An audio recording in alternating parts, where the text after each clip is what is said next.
Again, with the traffic nightmare across western Washington, traffic is fully blocked on northbound I-5 near King Thompson Road near Smokey Point. Here's the reason why. Fire crews say there were at least 3 fires, one of them near the Smokey Point rest area and one near the Stillaguamish Bridge. And then it's the start of month-long lane closures on northbound I-5 on the Ship Canal Bridge.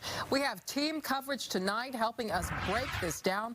Meteorologist Clary Henderson standing by with our current fire conditions. But first, Fox 13's Adam Gerke. Adam, we brought you in for ongoing construction, but this afternoon is just a mess. Yeah, and Sabira, this morning or this afternoon, what we're really chasing at this point are those brush fires along northbound I-5. Looks like traffic is just starting to get through.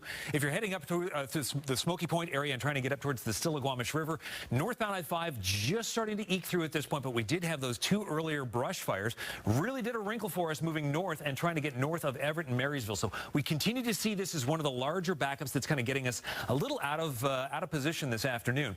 Ways to get around this, thinking you could get off at 530 Smokey Point, travel through Sylvana, getting up towards the Stanwood area and cutting back on 532. That scoots you around a lot of this mess, but that is way out of the way to take care of business. Meanwhile, drivers trying to move their way from Seattle into Everett or Bellevue into Everett. At this point, we're still looking at drive times that are elevated, getting up towards almost 70 minutes on both of those accounts, about in the mid-60s, 65 to 66 minutes of drive time. Sizable delays South 5 into town as well as North 5 continuing into the downtown core. West 90 and 520 still packed across Lake Washington. And the big getaway as everyone tries to get further south, moving from Tacoma into Olympia. Southbound I-5 has that 71-minute drive as well this afternoon. So we are out the door and moving at a slow pace all round.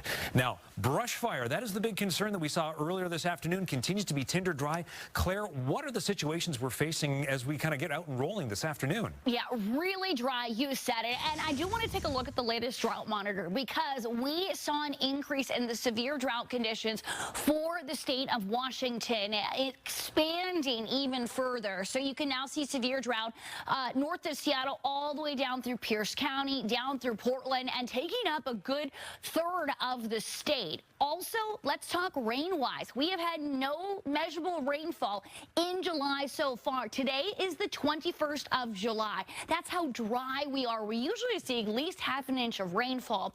And even though it's a little cooler over the weekend, no measurable rain did not help with anything. Now today, temperatures are warmer. 76 so far for SeaTac as well as Seattle. 75 for Tacoma, 76 for Bremerton, low 60s out along the coast, low 70s for Bellingham and Everett, 80 degrees in Wenatchee. We are seeing a little bit of breeziness, so that doesn't necessarily help anything if we do see something spark. 20 to 25 miles per hour for Shelton, a little breezy out towards the Push as well as Chehalis. What we're also seeing is that some rain and thunderstorms, especially to the east of the Cascades. We have a low pressure moving through, bringing quite a bit of lightning. Now it's staying mostly on the Cascade crest eastward. You can see all this lightning moving through Snoqualmie Pass and currently moving just between Skykomish and Leavenworth, so over Highway 2. There is actually a flood watch in effect for eastern and central Washington, Omak up towards Mazama as well as Wenatchee. With slow moving storms, heavy rainfall, we could see some localized flash flooding. So keep that in mind if you see any of those big storms. There's a lot of moisture in there.